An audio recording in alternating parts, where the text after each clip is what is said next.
In fact, President Museveni alina okutwalibwa mu mateeka. Is a kidnapper ye mwennyini. Tulina okumuggulako gwa kidnapping. Tukoye jogo. Era tukoye bisoto. Ati ye mwenyewe commander in chief. Ye commander in chief, yes, commander in chief. Neno wa commander in chief, they are specialized regiments, but the constitution is the supreme law of this country. Of course. We are not working under NRM doctrine and the communist doctrine. Museveni is infiltrated. He's infiltrated. Yeah. Bakolera eggulu.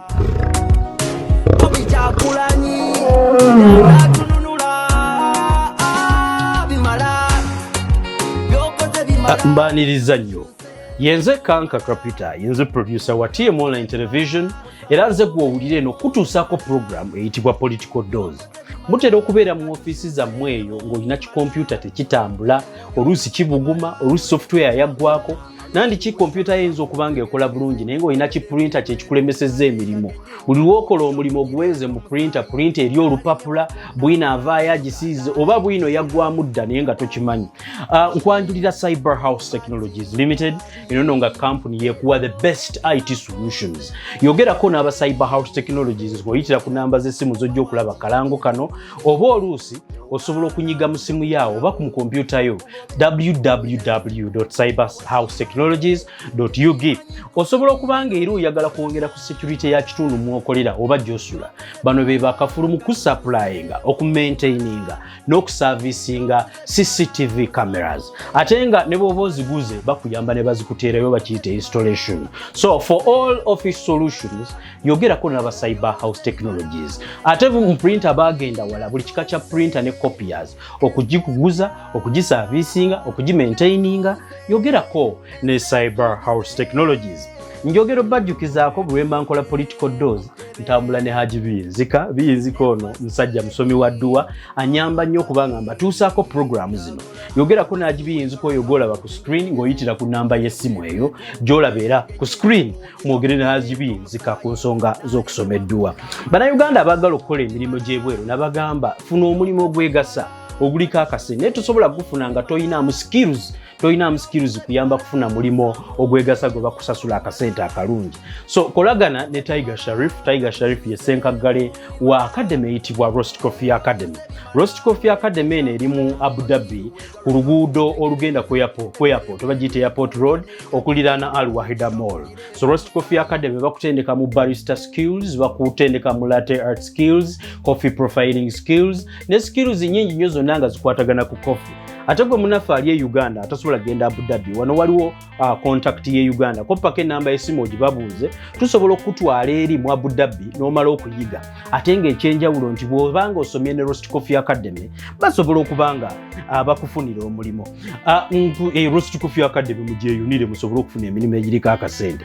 Nkujjukizaako nti nyina property yange gye ntunda. Property eno nnyumba ewedde emirimu ng'eri ku kyapa kya 5 ku 10 eri mu Lower Nabuti Mukono Town Council. Property eyo gy'olaba ku screen gitunda $2.25. Buli kimu kye weetaaga ku nnyumba ng'otandikidde ku kyapa n'ebisigadde byonna ku ebiri. So nkujjukizaako munguleko property yange.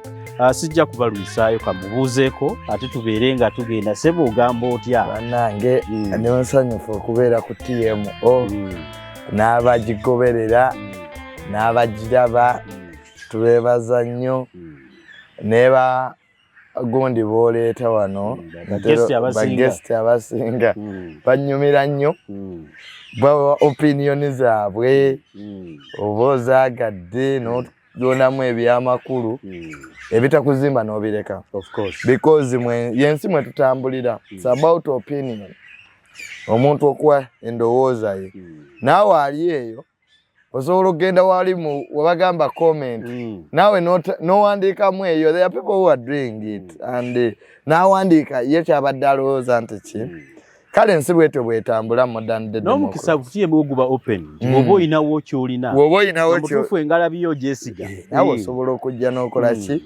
n'owa submission zo naye nga webale kuleeta programs waliwo program gye nalabye gye nayagadde nnyo oyina abantu b'otandise okuleeta from different sectors of life kyono nakyo kyetaagisa people from academia people abasomya amafuta abantu Twetaaga abantu bwe bato. Of course, from the political perspective, some people, when people make a choice, gwe ng'omusajja omukozi, wambuulirako nti tokeera ku makya n'ogenda ku mawulire. It's not a job.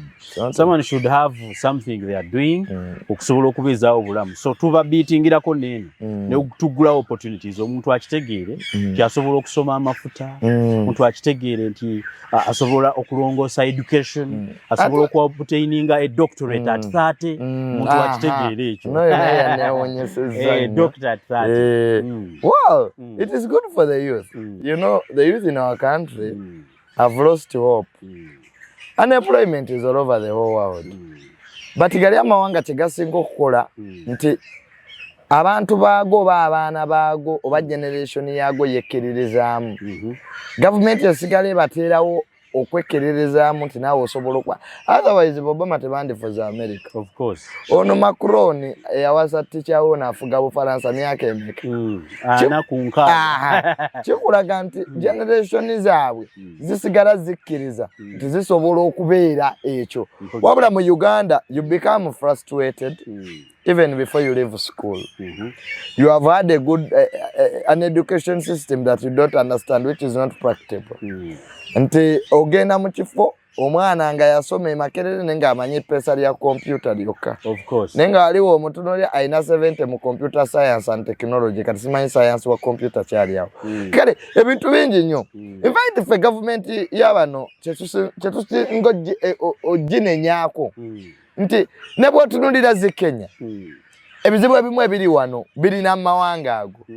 Naye bakoze batya okulaba nti generation zino zipulanningibwa. Ba minister ba planning oba batambula ne pen n'ebitabo. Webali. Because RCC wa Kampala edda wajjanga mu office n'ojja n'abantu bo. Ngakanga ka bakuwa ekifo ojja n'ababo. Because I don't think that you must get power and wealth at the same time. Government yandwadde yakufunayo ssente emyaka 5 bw'omala ogaggawala n'ovaayo n'ogenda mu society n'otandika okukola ezo developments eziyamba abantu. Tezaali badde yabuweereza. Buweereza. Because anti n'obuweereza nakyo kikulu. Ndowooza yali badde y'abagagga n'ajja n'aweereza nga yafuna dda ssente. Kaka n'obuweereza nabwo kikulu. Eriyo abantu abadde mu gavumenti eno nga baweereza balungi naye nga baluddeyo.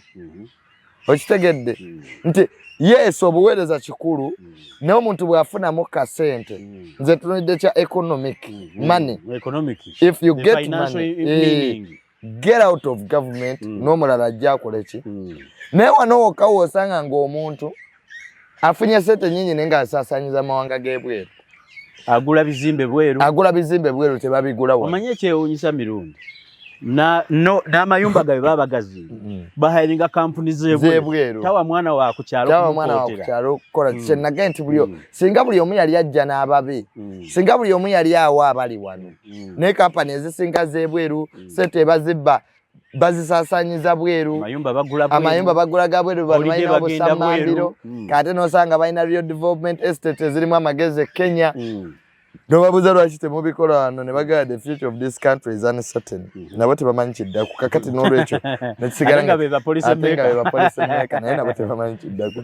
Kati ebyo byonna ebizibu obikombayininga ofuna disgruntled a generation that is disgruntled. Kitegeera generation etekkiririzaamu generation eyita mu kubonaabona nabagamba eno struggle gye tulimba giyita grade 5 eya struggle. Grade 5 ya struggle ye muvubuka akera ku makya ng'alina omukazi n'omwana naye ng'alina nnusu 10 mu nsawo n'alubalekera n'atambuza ebigero okuva e Katanga mpaka mu kibuga n'aganja baweereza sente ku mobile money ku ssaawa 7 ye nga talina kyalidde n'akola mu musana nga talina kyalidde n'afunawo 3,000 n'afunawo 5,000 n'abaweereza 5,000 n'addamu n'atambuza ebigere mu kibuga. Kakati oyo omuvuka teza mugamba securing your future. There is no way. Grade 5 ya struggle ye mukyala akeera mu kibuga ng'asitudde emiyembe sitekaso n'egikuba 11 macha kumakedde sawa 5 abakasoma batandise okujja. Kakati bino ebiwamba bino ebya KCC ebiwamba ebintu byabwe nalaba omukadde bambi n'akwasa ennaku atunda emiyembe gye ne bajja ne bagitwala aba KCC ate ne bagirya addugaza ekibuga mbwaddugaza ekibuga. Ekibuga ne bwe kiba kyagala nnyo obutaddugala ejo emiyembe tegisobola kukijjugaza kutuuka nti mwabasite kansa ebimotoka ebiyola kasasiro temubiina. Kati nebuuza of what importance is a clean city to a poor man? To a poor person. Kyenabaga development moves and with people. Tetujja kubeera na bibuga binyirira ng'abantu baavu tebalina kye balya. Aba tebalya kolansi. Aba tebalya GDP. Aba tebalya nguudo. Omuntu kyayagala is additional food mu biseera by'aboboto obutale bwaliwo. Ng'omuntu akeera ku makya n'agenda n'akola. Sawa muzavuga batu balina ssente kwaba yatunze empuuta. Kakati olina eggwanga ng'ennyanja baagisalako. Amagye gagiwamba. Abo baabavobe bo baaviiramu awo. Cooperative bazimenya. Zonna baazijjawo. Bazikola mu kalulu. Nadizi mulimu magye. Oyo nadizi mulimu magye akola bukozi operation gondi kuleeta ba crime preventers oba to prevent which crime. Nga government ate is the biggest crime maker. Kati byewuunyisa. Export tuyina ki? Twalina emwanyi. Twalina cotton. Abasajja bamanya tuvanira ali mu center naye ne bamuwamba. So tewali kintu Uganda kyeyina. Obote yaleeta empuuta. Ennuuni ne bagiwamba. Kakati n'olwekyo abantu abo batukoze bubi nnyo nti buli kamu bakaagala ne kireetera eggwanga okuziŋŋama bo buli kimu. Bw'otunuulira eggundi simu mu Northern Uganda ojja kufa ennaku. Waliwo abaali bakola mu simu. Naye omunene omu bwe yawulira nti simu bo entungo bo be balina okubeera nga be bateekawo sente. Kasooli omujjukira yagwa ebbeeyi. Bo be bateekawo sente be balejuleeta ate be bali mu bizinensi eyo. Kandi n'ogenda okusanga nga bizinensi bagisse amata ne bagateekako kalantiini. Nawulira nti ne Busoga bw'olima ebikajjo byo bw'olina obiguza tolina kwerondera gw'obiguza. Gw'olina obiguza amanyiddwa ate musango okubituguza omulala. Nga nze nabyerimi. Ate teweeterawo sente. Ye yateekawo. Kakati bye bizibu ebiri mu Uganda ebirina okukolebwako. Nkutegedde bulungi. So munnange ebyo byonna ebizibu obisamalayizinga apo nti abali mu gavumenti we bafuuka abasuubuzi bye bibaawo mu ggwanga lino nti gavumenti efuuka y'abasuubuzi nabo ne batandika ogisuubuliramu. Omuvubuka gw'okoledde activism omuvubuka n'awuliriza Tamale Mirundi Junior n'omuntu omukulu n'omuntu yenna akuggyako example akoze atya okuyita mu mbeera eyo kubanga weeri era bisenge etajja kuvaawo bakoze batya embeera eyo gwe nga psychologist abantu bajja kwetuga. Kangobuulire stress wano ye mungi kanga abantu bali stressed of course era kyovula banze embeera awo ku Facebook omuntu najja n'atandika okuvuma naye bambi no understanding nti this person is suffering. Omuntu yenna abonaabona aba desperate. Njagala otunye 70% abantu abavuma abantu ku Facebook. These are younger people who went to school to study. Era oluzungu baluwandiika bulungi. Yes. Facebook oluzungu lwayo lulungi. Oluzungu lw'ebivumo. Omwana awandiika oluzungu lw'ekivumo. Sentence nga temuliimu mbogo. Mpulira. N'omanya ono oluzungu lwawandiise. Ategeera. Naye olw'okuba nti abonaabona okubonaabona kwamukwata ku bwongo isinawe syndrome ekibeerabeera takyalowooza. Leero njagala ogende ku Facebook okulumu pate ogiteekeyo ojja kuwulira ebivugo. Tuli mu Setulago laba ono byalimu. Kagamba ba Setulago bakijja ku ideas nekifuuka okuba nti kyekyetunzi kye bayina ekyobugagga kye bayina ye Setulago. Obulumi bwonna abujja eri ye ekimuluma saawe kyayita Setulago. Ye Setulago. Era tayinza gyeyambula. Okuteekayo pate ku Facebook ye nga teyagitaddeyo ye Setulago. Leero bw'okeera kuba kyanoogera ku Facebook n'oteekayo ekifaananyi ekirungi olw'okuba ye bambi teyakitaddeyo kati eyo yeba Setulago is struggling between ekifaananyi naawe. That's how low youth in this country have become because of desperation. Njagala leero ogendeko mu mabaalo olaba abaana abawala emyaka 16 myaka 17 abaweereza emyenge abambadde obukete abeetunda eyo no generation gye njogerako abaana abato. Njagala oyimirire ku Ministry ya Internal Affairs olaba abaana abato abagenda mawanga g'abawalabu okukola nga bato gamba ennaku zino bangi nnyo basusse obungi. Njagala ogende Bombo olaba abavubuka abato abawandiisibwa okuyingira amagye. Eyo generation enamba bagenze n'obusungu bwabwe. Bagenze n'obusungu. Kanyene enjiga emmundu. Kanyene enjiga emmundu.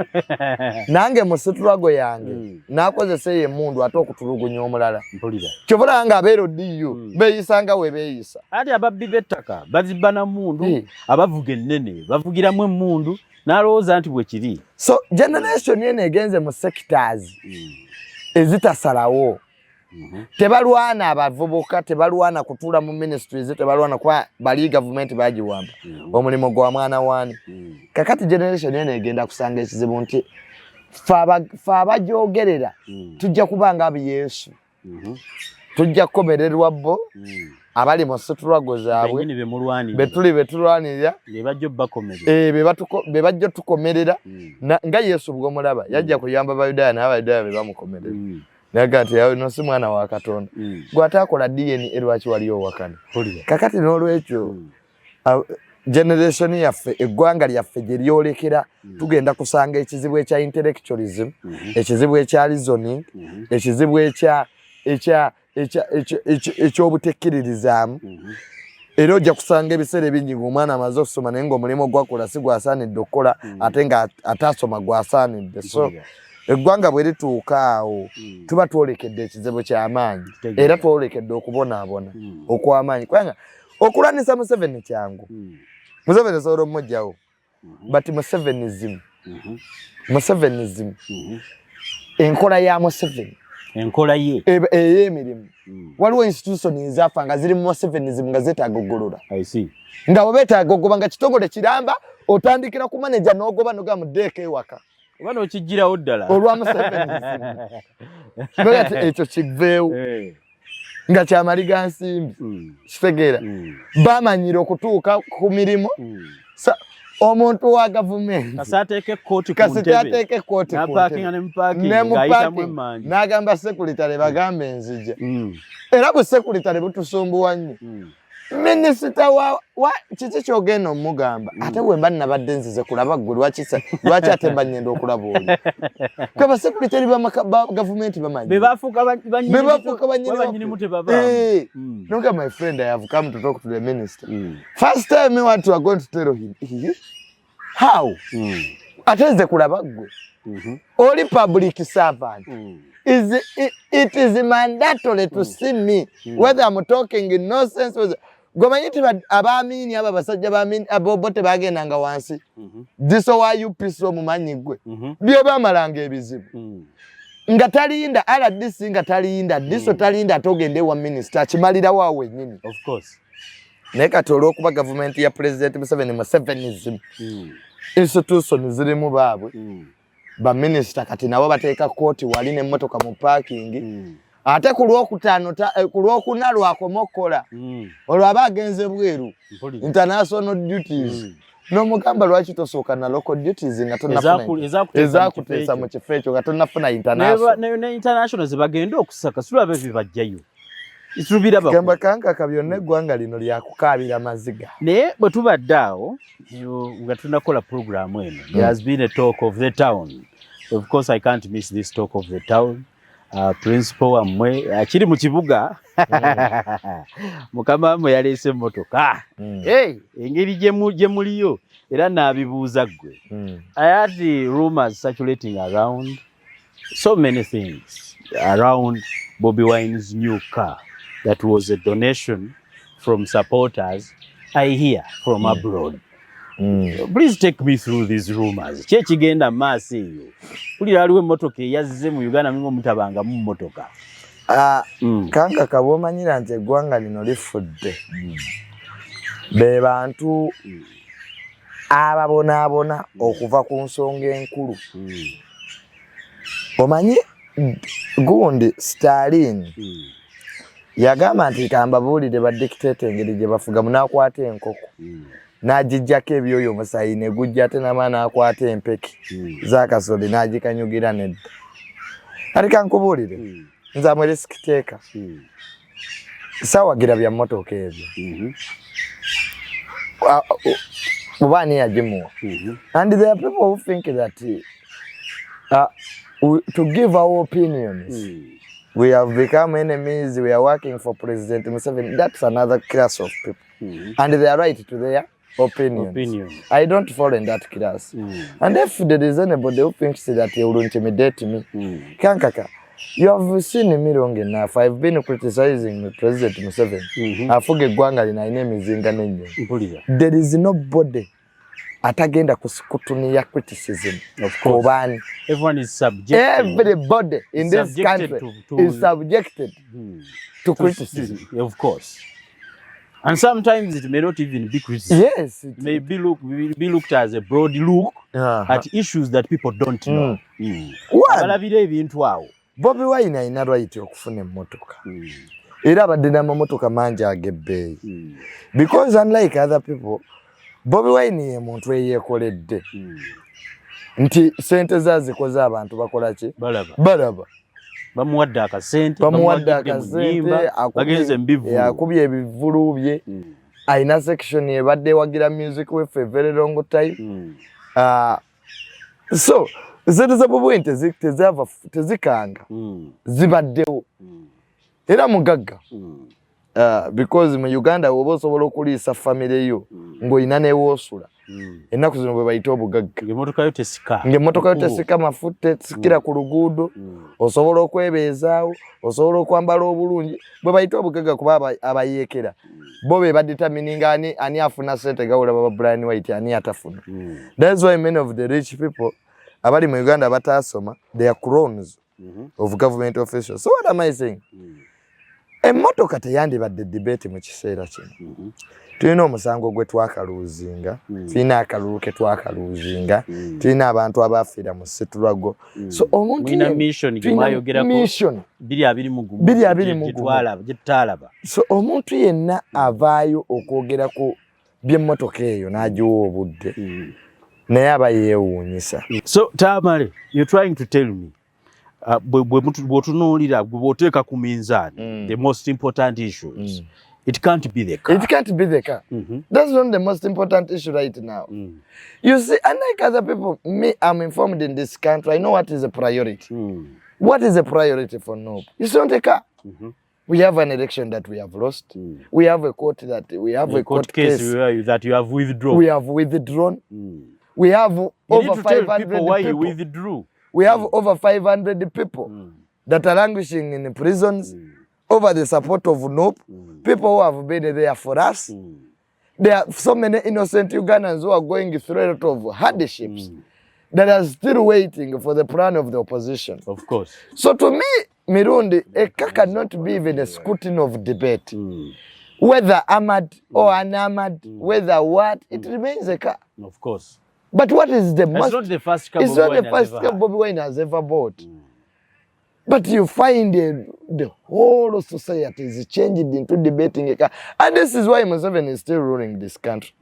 Olaba ebyo bibogere eby'abamotoka ebyo ebiri mawulire. Awo diri watebwe ziyita. Bali kuki, bali ku motoka kale gundi yisa sente ezo. Ogenda okwebuza minister mu parliament iti twabiteeka mu mawulire. Nti mwaliwa. Mwali ku motoka. Kutegedde bulungi. So ebintu ebyo abantu ba NOP oba abantu ba Uganda balina okuddayo ku bintu by'amakulu ebiriwo kati. Tulina okunnyonnyola abantu lwaki omusango twagugyeeyo. Of course. Ebyo kati by'ebikulu. Tulina okunnyonnyola abantu. Tulina okunoonya abaana abaabula. Buliwo family ziri shattered for the rest of their lives. So n'olwekyo ebintu by'abamotoka ebyo nze I find them as not important. Because okuyingiza emmotoka mu Uganda, they might be bulletproof but not armored. Nabo byogera tebabimanyi. Armored ina section zinga 7 ez'amamotoka. Zina kirasi nga 7. Ekyokubiri buli motoka eyingira ku UR ebasooka ne bagikola ki? Ne bagikiriyalinga ne bagiweeyinga. Kakati n'olwekyo Bobi Wine wabasobola okuyingiza emmotoka eri amadi wano. kyesasobola nti kisoboka eri plate proof agiyingiza n'eri Amadi tasobola Amadi azitowa Amadi tanka y'amagye it is the Ministry of Defense to give you clearance for that buli nsi eri Amadi a military Amadi career motoka y'amagye era bakyongerako teziba za basivilian ngagwe eri bagiyita Amadi career. It's the Ministry of Defense. That should be procuring it. Yes. After reasons and a lot of scrutiny. Kakati nze Mirundi bwombuziza moyo Katemba simanya sitole sibayo mutu yayingize motoka eri Amadi ekitasoboka wona. Government ya President Museveni ne bweba nafunye ine bitu byetazanyiramu. Ekyo kaka ko kimanya. Manya abantu aba ababoda. Bo bambite babimanyi ne tayingiza ngako na motoka mu Uganda. Ate bino biba nnyonnyola. Kale bambite bino biba nnyonnyola babite kuba diversionary. Bebirebe kuba divert nga tuddeyo ku bituufu ku bikulu. Ekikulu olwaleero Bobi Wine ekintu kyalimu ne Nopo bali mu katu. Why? Twaluzinga akalune tugamba bana Uganda tulina plan. Olwaleero zitegedde kooti tezikola kakati tuzaako ki. Mwabagamba abantu waliwo mission ya 221. Ya 221. Mpulira. Kakati n'olwekyo tulina okuddayo twetegereze. Nze nabaga nti abantu abo tebayina post Museveni plan. Buli bwataba na plan after election ezoba ogenda tomera. Kati mwami kanga katosobola kusaba okulula mmotoka ng'oyina abaafa era nasanyuse nnyo we namaze bibagamba ne baddayo ne bateekawo ne M.i.S.O okusabira abaafa namulabyeko ng'agenda mu ddwaliro ekyo kati ensi kyeyagala. Ekyo kati from psychology people will always identify with the people we bafaanagana. Kyobulanga Makerere University abagagga tebagifuga. Gwe buli omwana omugagga yali afuze Makerere okukwatirawo ne bawulira lugambo kuba ababonaabona. Abo abaana baavu. Nze nasulanga Makerere nga bajja mu luumu yange. Nasulanga muolo ne banga Mirundi. Bakitamwe batubye nnyo n'amazzi gagenze. Kale nga ye bambi amazzi ogenda tamanyi nti Ministry ya Water. Yabanyi nti no Presidential Press Secretary. Presidential Press Secretary yagatuta amazzi gali wuwe. So that's the thinking. Ninze nga sibanenya kwa manyi babonaabona. Era nga bajja ne banga gwe Mirundi mutuwe kuze mubba. Ajja nayingira bayingiranga lumwengo kubafulumyamu lutalo nedda tuwe kuze mubba obwavu kati naffe butuluma bakitamwe be babbasete ffe twaberanga ku ssomero ng'abaana batugamba nagamba nga taata tukomyayo ekimotoka kye ekya gavumenti jangu nezaffe abaana bagafa ababbasete za gavumenti kakati n'olwekyo ezaffe zaawule muzigo batuvumira bwereere era ng'ajja nezaffe ekya gavumenti akikomye eri twagala bintu n'omusirikale nga tetubaagala nga tetwagala gye n'abasirikale ku ssomero abaana bamanya nti gwe era ebisomesa byankubanga embooka ezinzita bakitammwe be baganya okutongeza emisaala gyabo be balemezaako Museveni. So why am I saying that? The opposition has very many problems right now. There are so many issues. There are so many issues that should be addressed at a post-election. Yes, so many issues that should be looked at. So many issues. We must forge a way as people in the opposition how we are going to help that ordinary Ugandan. So kakati ebintu by'amamotoka ebyo oba biki wololo ebyo sebiraba makulu at this time. Because nze manyi nti omuntu asobola okukola ekintu omwana ayinza okubanga abona ne bamugulira sweet n'ava mu kunyina amu mmemmere n'atandika okutunulira sweet ng'ekintu ekirungi n'agamba maama wange abulijjandiisiza ono wa sweet yasinga nkutegeera. So at the end of the day as the opposition we must go back to the core of our values and we look at before the election and after election what have we gained, what have we lost and how are we going to move from this time to another time, because abana Uganda abo ffe bulijjo tutambula batugamba Mirundi mwatulimba pulani byeriwa kakati n'olwekyo ebintu bye tulina okubyadress. Njagala kutunuza mu kintu kino Mirundi. Bobi Wine yakwata omusango n'agutwala mu kooti era mwatugamba waliwo akatambi twakalabanga mugamba mulina obujulizi mwali declaration forms ezaali ziwera oba emitwalo 2 era ne kitunuulirwa nti gavumenti ate ne kitwabiwulira nga mugamba nti gavumenti n'abajulizi abammwe yali ebakwata okubasiba. Ebyo byonna katubitunulemu. Let's generally look at musango guno na nsonga ki lwaki mwagujjeyo, kikye mufuna kikye mufiirwa mu kujjayo omusango. I told you originally in the originally videos. from the ordinary videos that taking that case to court was a blunder. Nchijukira mu videos twakola ziri. I told you the judiciary oba esigeddamuzi liyina nalyo libinoonya. And for them they are land friends. Me am not a land friend. Kakati ba land friends nabo bayina bibanoonya mu ggwanga. One they might be looking for money, others are looking for budget. Emisango egyo buli we gijja. N'abalamuzi we bakola ki? We bakola. Bayisaawo ebibaluma. Kakati ze Bobi Wine nkimanyi as a political player. Ayina okukozesa appeasement policy. Eri abalamuzi. One, bamuyamba okukola ki? Okuregisteringa ekibiina kye. Ate naye Mirundi senior yangamba he is an outcome of a court ruling. Of a court ruling. Yafuuka MP olwa ruling yajjamu the former MP of Chad. Kakati Bobi Wine nze mmanyi nti abalamuzi bamwagala. Nkutegeera. Abalamuzi bamwagala.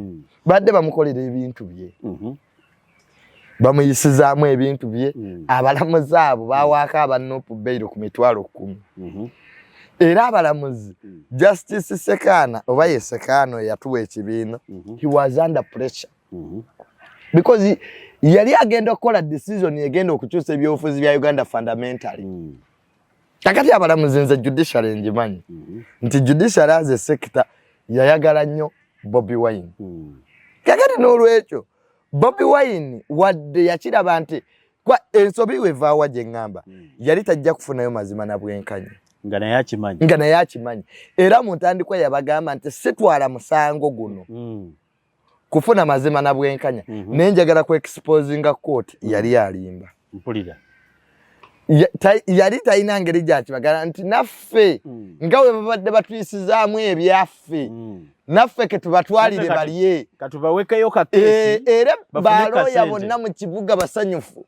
President yagula buli looya okumumalawo nga bati ati Bobi Wine bagenda mukola ki? Bagenda muwuliriza. Bo basanyufu. President agenda kwa court nga atidde n'abawa byonna bye yali yagaana. We are going to form magistrates across the district. You bring your budget and we work together. It was a speech of consensus. Just ayina okubituukako biri. Olwaki yasuubira kye bayinza omukola. Because bano balina case ennungi abannuupu. Of course. One, abannuupu balina case ate balina n'evidence. Evidence yali mungi. That's why tugiraba. There were so many illegalities in this election. From the explanations you have been making, an election is a process. Yes. That was never there. It wasn't an event. From the time of consultation, that's when an election starts, which never happened. Ebyokusala bali babiri. Kakati, the role, court nebadde ina kyegero, the role of the military in an election. Ekyo nakyo kibadde center of debate mu court, mu musango ogwo. Amagye obuyinza bwago bukomawa. Ekyokubiri, bano, Supreme Court yasalawo omwaka ogwo mu kaluka 2026 Corona de Bombabazi. Nti bwe bana abasindika obulu ku polling stations buli party eri involved enofuna email bano tebazireeta. Tosendeza obulu 13 okuva e Masaka abannopo ne bafuna. Ebitaabaawo. So kakati ebitu bingi nnyo byagenda maaso internet nejjebwako. Byabakama up to today. Y'omu ku electoral managers munsi yonna abatasobola kunnyonnyola process gye yakozesaamu funa bye yasoma. Ate fudako ne Badru Kiggundu. Kaye Kiggundu yali mu sijaga yali mu gwago. Kiggundu yasalawo okufa. Nti bannange yeeyanika nga ne declaration form n'obululu ate tebikola ki? Tebikwatagana. Kati ono ye gwetwaloza nti mulamuzi. Gwetwaloza nti mulamuzi. Yafiiridde ku process. How did you get vote? Kiggundu yafiiranga ku result. Nga Yusa bambi asoma ate abalonzi nga bangi okusinga abazze mu kalulu. Kakati ye yafa yeeyanika ne tumusonyiwa nti yali engineer. Bulira. Eruga yingiri wa. Kuzimba nguudo. Kakati tugaa nti kale leka tuleete ku mulamuzi tulabe. Amanyi ingredients. Amanyi amateeka. Amanyi electoral petition. Wa! Ate illegalities zibadde nnyingi nnyo.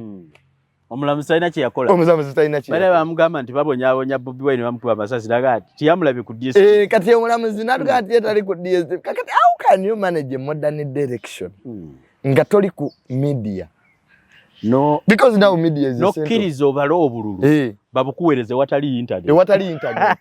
Yali abukuweereza ya. Ina intranet yabwe ey'omunda nga bo yabwe bagirina. Ate ekyo nakyo kyabugwamu.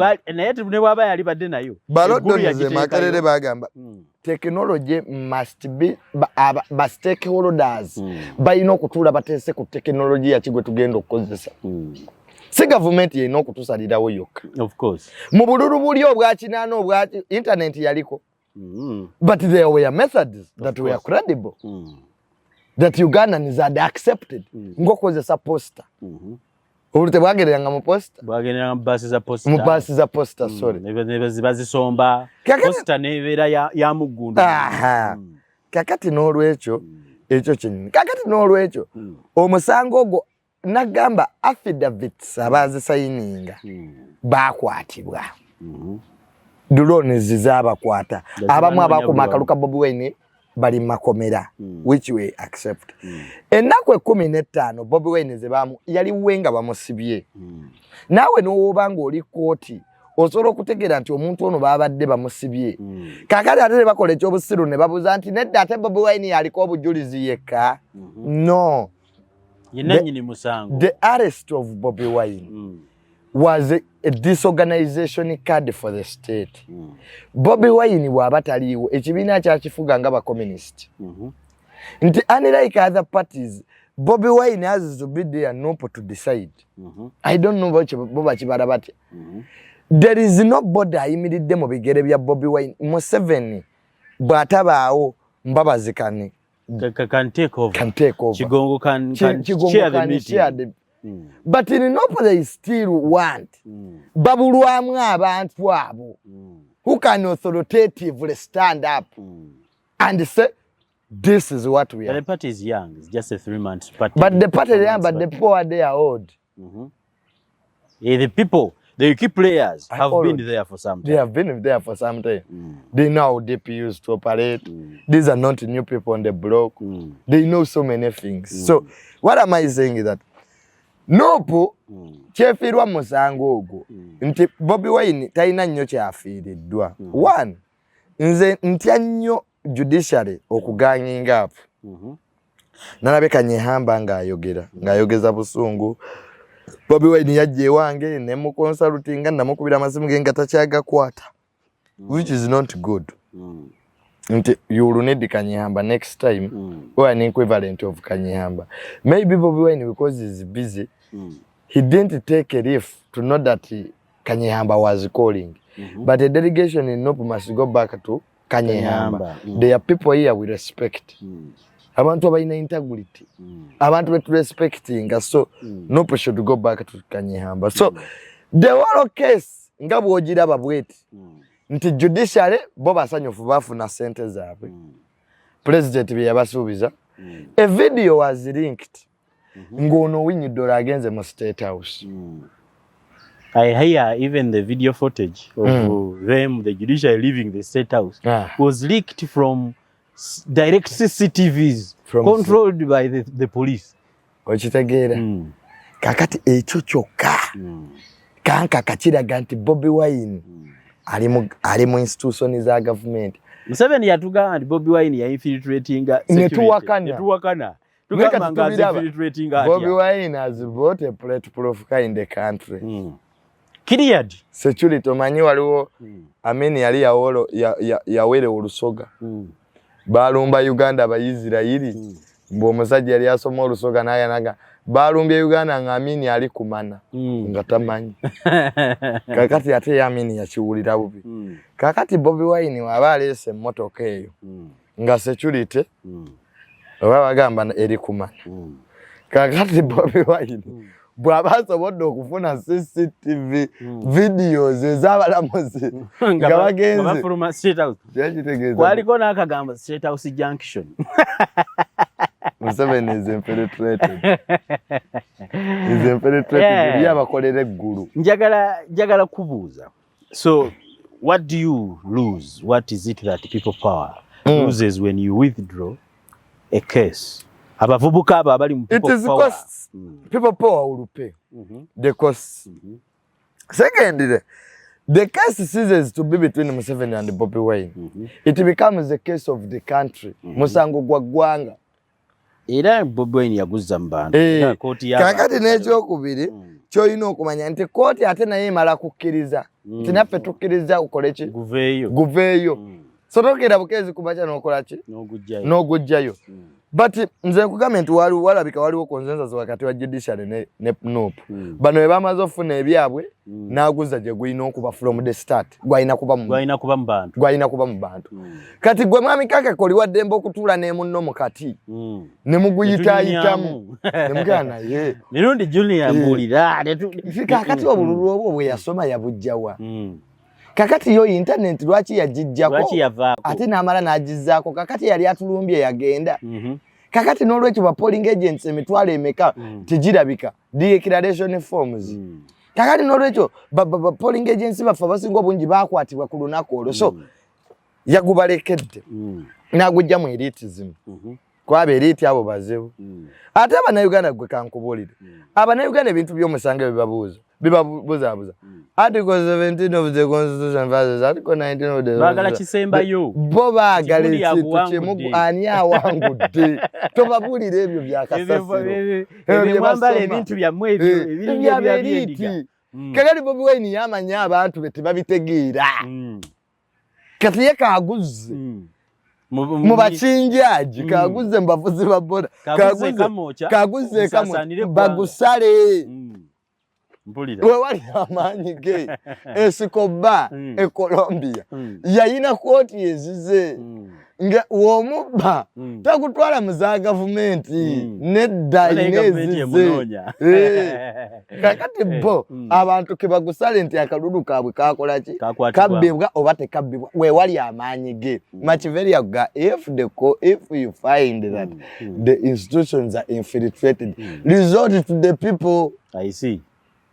Bw'ogizula nti institution zonna zaayingirwamu dda mu bantu President Museveni bwe yategeera nti security ye kawukomya agiyingidde yaddawa security yagizza mu bantu n'agijja mu institution n'agiyingiza eruweero si M.i.S.O simanya M.i.S.O bye byasigala nga byammwe security ye kati eri mu bantu kutegeera ge katabo ka Machiveria nti gwe va mu institution era ffe kye twamugamba Bobi Wine talina kwesitressinga Obunayuganda ye yakuba akalulu kati omusanga aguba wadde gwe kati gwe owinyi ddolo kankaka gwe owinyi ddolo ne bwe tuvaano tula wali mu katigo ogusale ngusale nga nti ekituufu kyekino layini gye nalaba yali ndala bwe mbuza ku mukyala wange yakalulu yakagira mulala nti president walondera turn up ebeera 100% ng'owaawa tewaliwo afaawo mpulira tewaliwo kakati n'olwekyo ye tewaliwo invalid vote Bobi Wine amaze okukitegeera nti teyeetaaga institution elitism omusango aguzizzaayo mu bantu wadde nga judiciary eyo yo teina kyefiiriddwa waayi ebyayo ebifunye baali baagala kubali agiyambye okufuna ebyayo baali baagala kufunirako ssente era nze nali munyiivu nnyo siyinza kukkiriza judiciary kufunira ku NUP era singa tayagutwalayo singa banyiivu singa bakamba njagala okubategeezaako naye kati mwegirimiti abalamuzi abagulimu baafuna bumeka miliyoni 2 n'okusoba baali mwegirimiti omanyi amateeka ga Uganda gasesa bo bagamba kwegirimiti ensala y'abalamuzi ba Julia tukkiriza kale ebyo byonna ebikyamu mu ebiri tebagoberera parliamentary procedures omanyi n'abalamuzi parliamentary procedures basumbuwa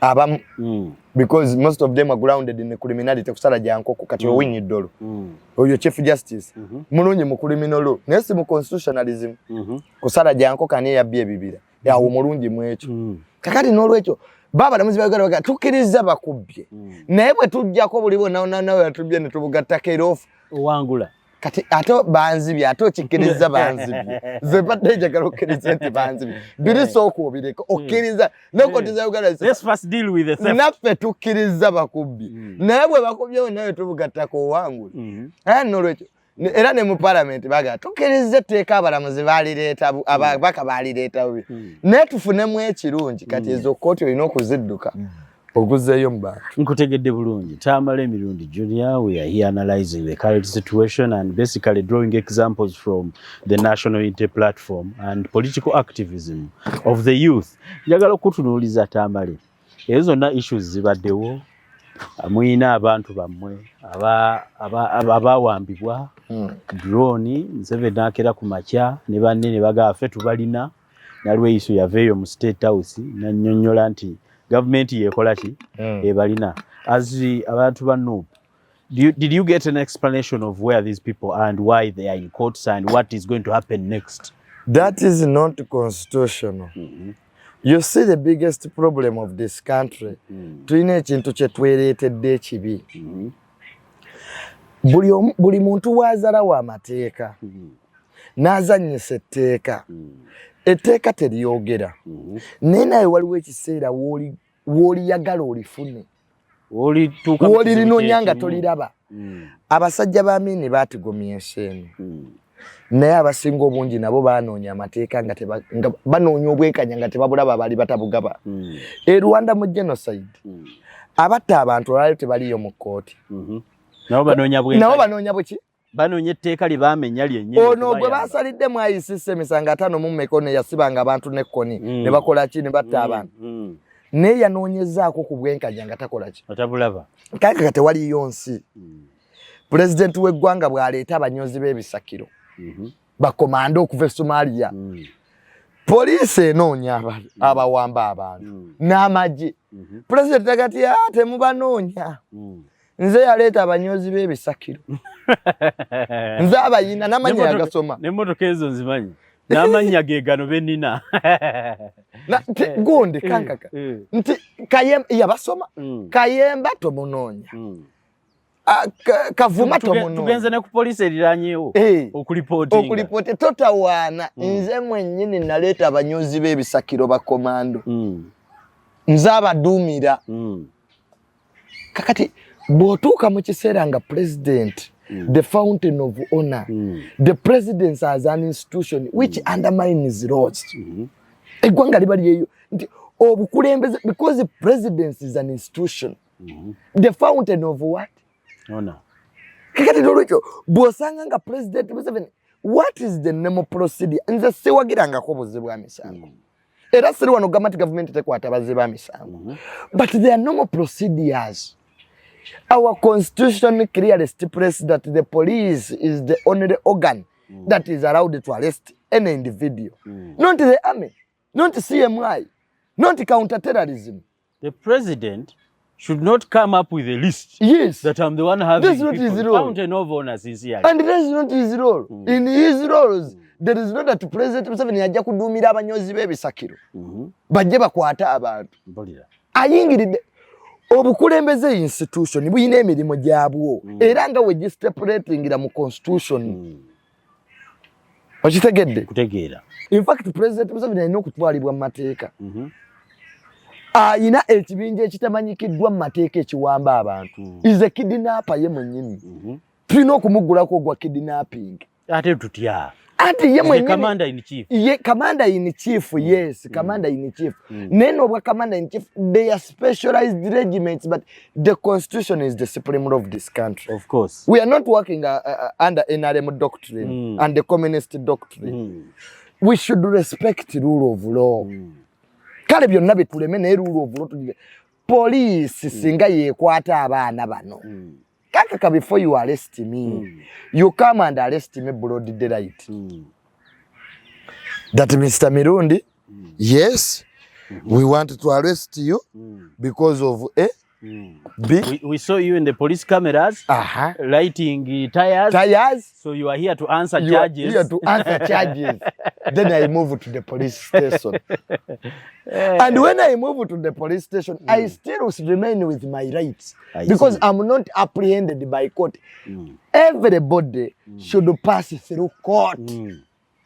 Everyone is buli muntu aba talina buzibu mpaka nga court eprovinze. Kati mu Uganda buli muntu talina buzibu mpaka nga Museveni asazeewo. Ekyo kye tuwakanya kanka. Mpulira.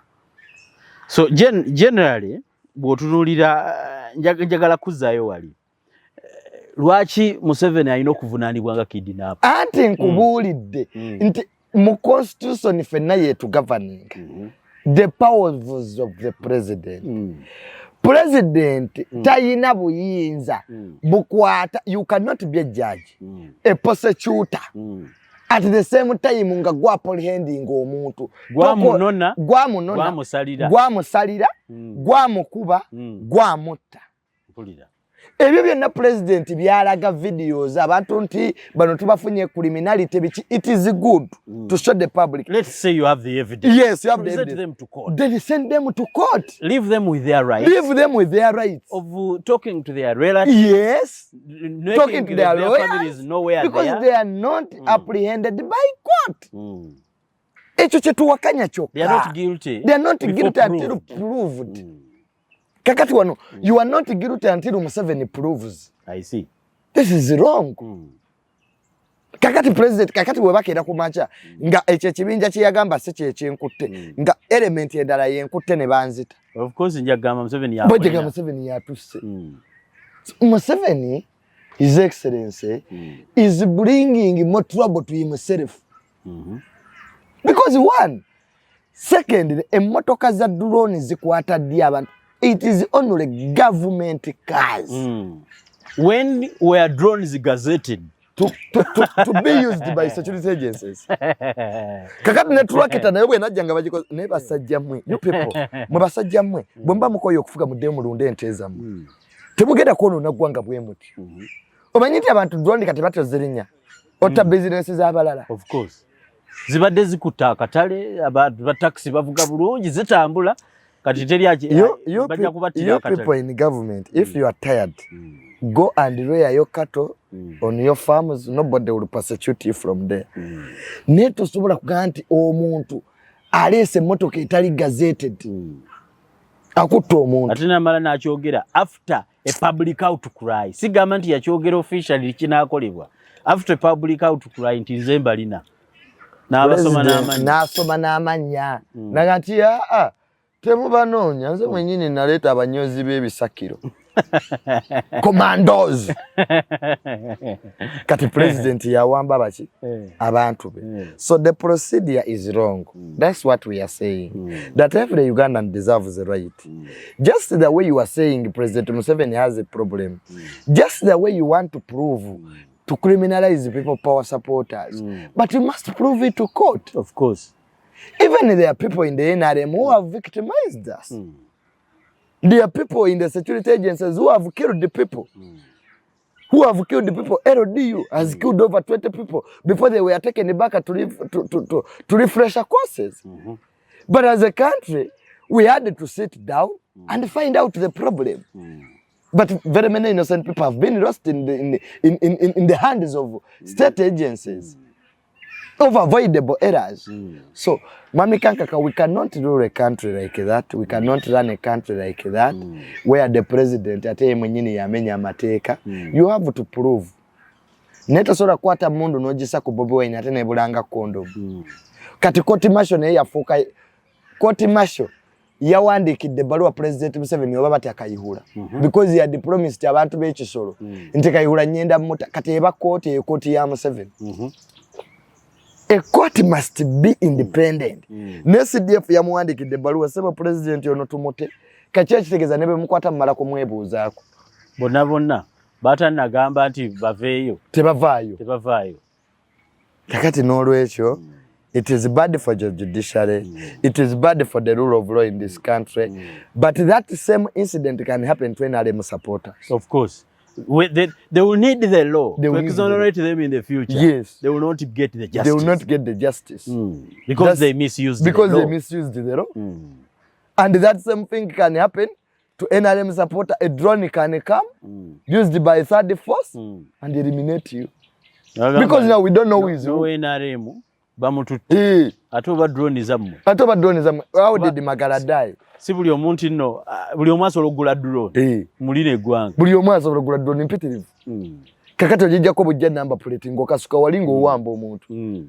Kakati kye kizibu kya lo ng'ogimesi yuzinze. Versus Museveni naawo. Naawe otuuka okugiyonoonya nga tokyagiraba. Njagala kutunuuliza as we are about to end this today's broadcast. Njagala kutunuuliza mu kino. Mwatadde omusango Mayambala n'agukwata. Musuubira nti nno Mayambala ayinza okutwala ekintu kye mwalese mu maaso. Kubanga tutunuulidde nakiwuliddeko nti omusango gw'ebyokulonda oli bwaguvaako ate omulala asobola ogupiikingira awo.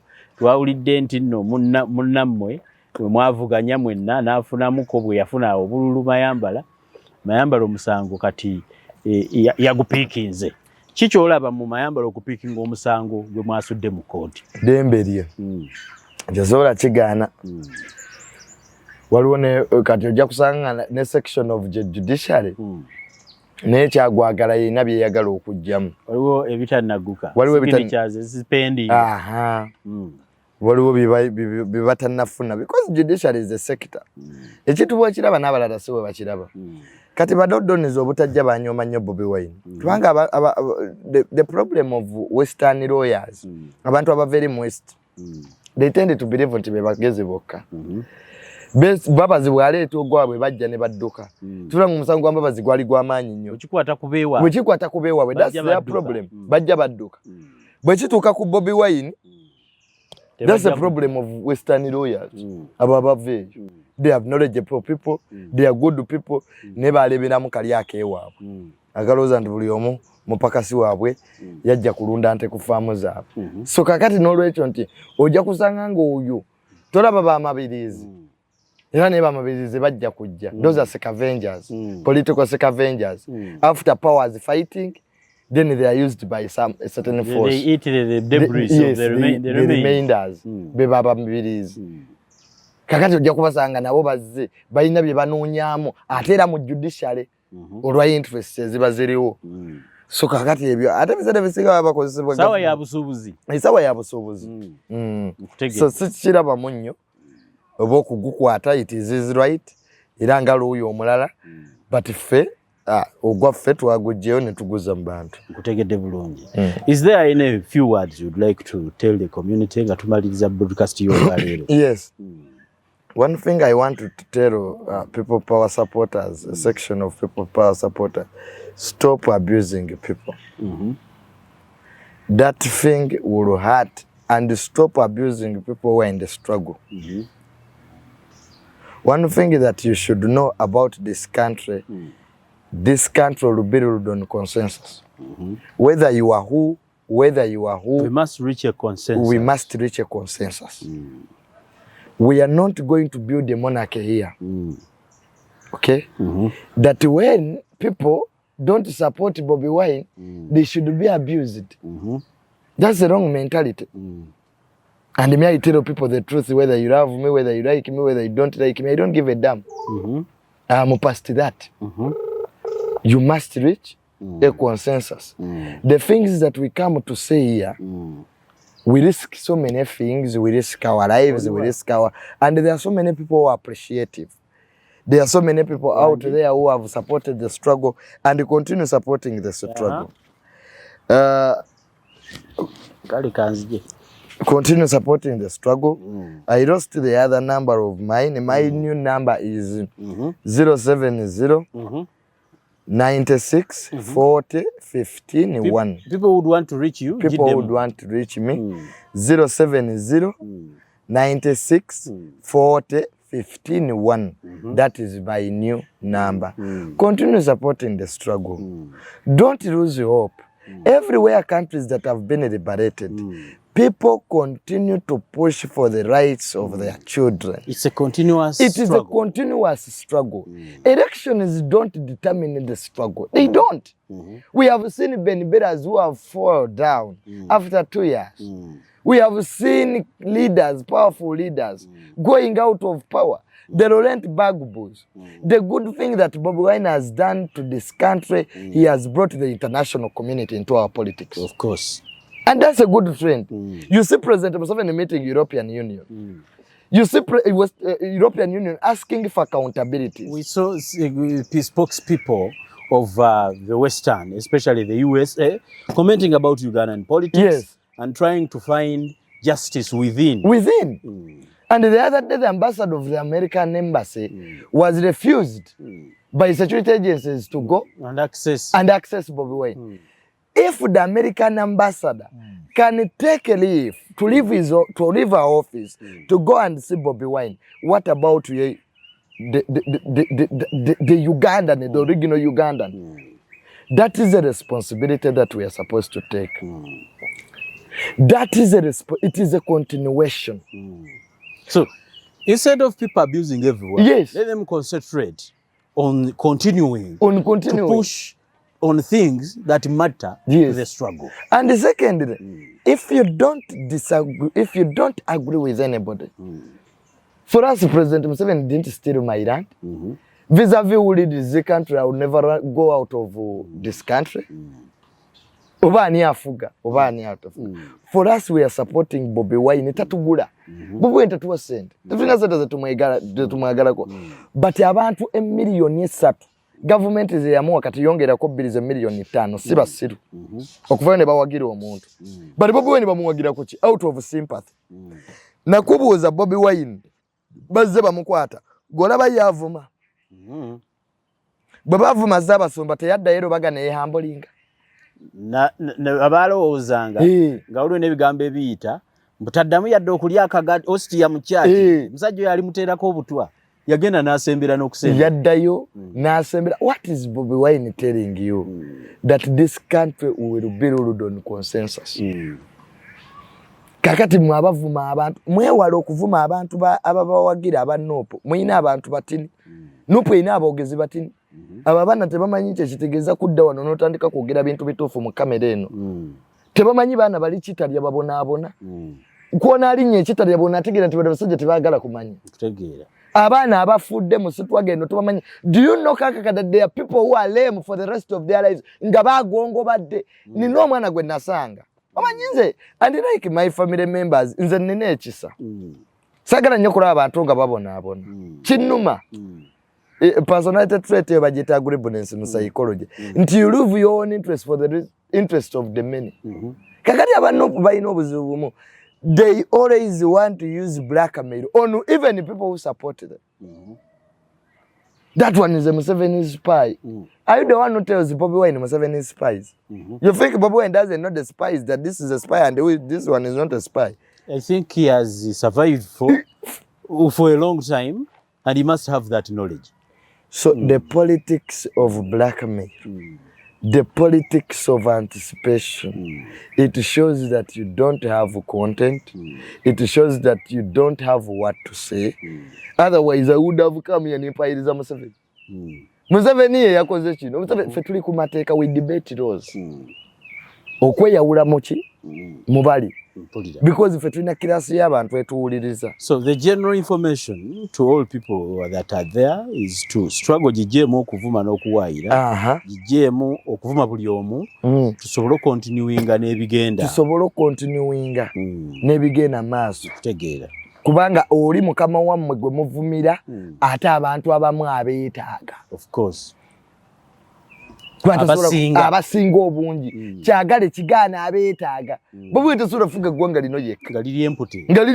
Can't be a sole president. He can't be a sole president. The whole cabinet. Ne Museveni yasayininga endagaano ne zifiddemu ne zaani siba kuba nti ate no yalina emmundu kano tozirina. Bobi Wine tagenda mu nsiko because emmundu ereeta force. Ate ye ali ku note ya peace. Ono ali ku note ya peace yeetaaga ki negotiation. Okitegedde? You must nagambye Bobi Wine ali ku consensus. Sikuki? Siku force. Not violence. Ono window 2. President Museveni yakosa window 2 okufuna obuyinza. Window 2 tebako negotiation. You support us or you are our enemy? Of course. You're either with us. Or with us. Or with the enemy. Or with the enemy. but no prison consensus. So the general information I'm giving to those younger people out there, some of them are in Arab countries, that you should deter from sending messages. These Ugandans are not stupid people. The people who vote here, they know Uganda more than anybody. Abakadde abali mu byalo bamanyi Uganda. Ze sanga abakadde ne banyumiza Uganda gyevudde ne bweri. N'omulaba nga ina point gya driving. Abakadde nabo bategedde. Buli omu ategedde obukambwe bwani.